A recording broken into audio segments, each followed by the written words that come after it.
Welcome, fam, to another midweek kind of sync up. Love getting to do these things and had some cool comments over the last few weeks as you guys are watching these kind of in the middle of the week, following up with the journey that we're going through the armor of God together. And don't forget, check out the show notes on YouTube. You can download a discussion guide for you to walk through individually, or it would be best with some friends, your small group, your 301 class, 301 group, maybe some friends at work. Be really good for you to process some of these things.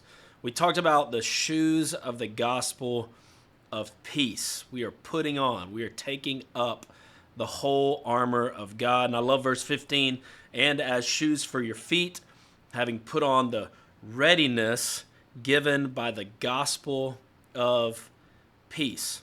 I don't know about y'all, but Sunday's worship time was truly a time of peace. Shout out to Brandon and Joy Sutton as they've joined our team and they led us in beautiful worship. Wasn't that song at the end of our worship time, led by Joy, Find My Peace, so peaceful for us. And this isn't a peace, right, that is determined by our external experiences or even something that we have to understand. This is the peace of God which surpasses all understanding. And so I shared with us about three specific aspects to the shoes of the gospel of peace. Number one, that the peace of God, right, brings stability to us. Then I talked about how there's peace with God, brings security to us. And then there's peace for God, which gives us strength. So stability, security, and strength. Here's what's on my heart in terms of just wanting to speak a word from the Lord to encourage you as you are cultivating the shoes of the gospel of peace in your life. I want to lock in on this being a present fulfilling peace. Thy kingdom come, thy will be done on earth as it is in heaven. And so yes, God gives us a future favoring peace that we can know that this life is not our own, this world's not our home, that one day we're going to be united with Christ for all eternity in heaven, no more pain, no more tears. But God has also promised to us that today we can experience peace. I love 2 Thessalonians, as I shared, 3:16. Now may the Lord of peace himself give you peace at all times in every way. The Lord be with you all. I want to speak to someone who's not necessarily experiencing peace, they're experiencing pain. And I want to assure you that especially when God allows certain pain in our lives, we've talked about this over and over. Please know, first of all, that Jesus is with you. He's with you in the pain. He feels your pain. He understands your pain. As he was flesh on this earth, he experienced a lot of pain.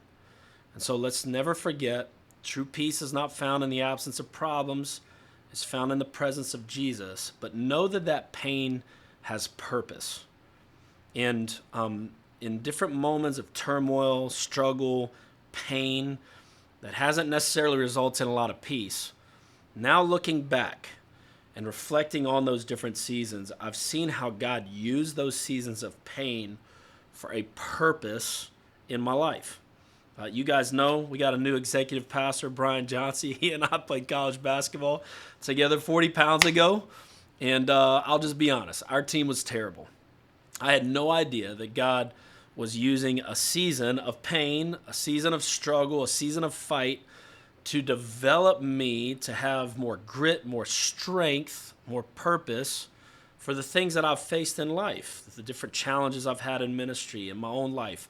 You need to get to know Brian, man. God's taking him through a journey in life. And that little moment in college basketball where we had to fight on a team that lost a lot were preparation moments for future.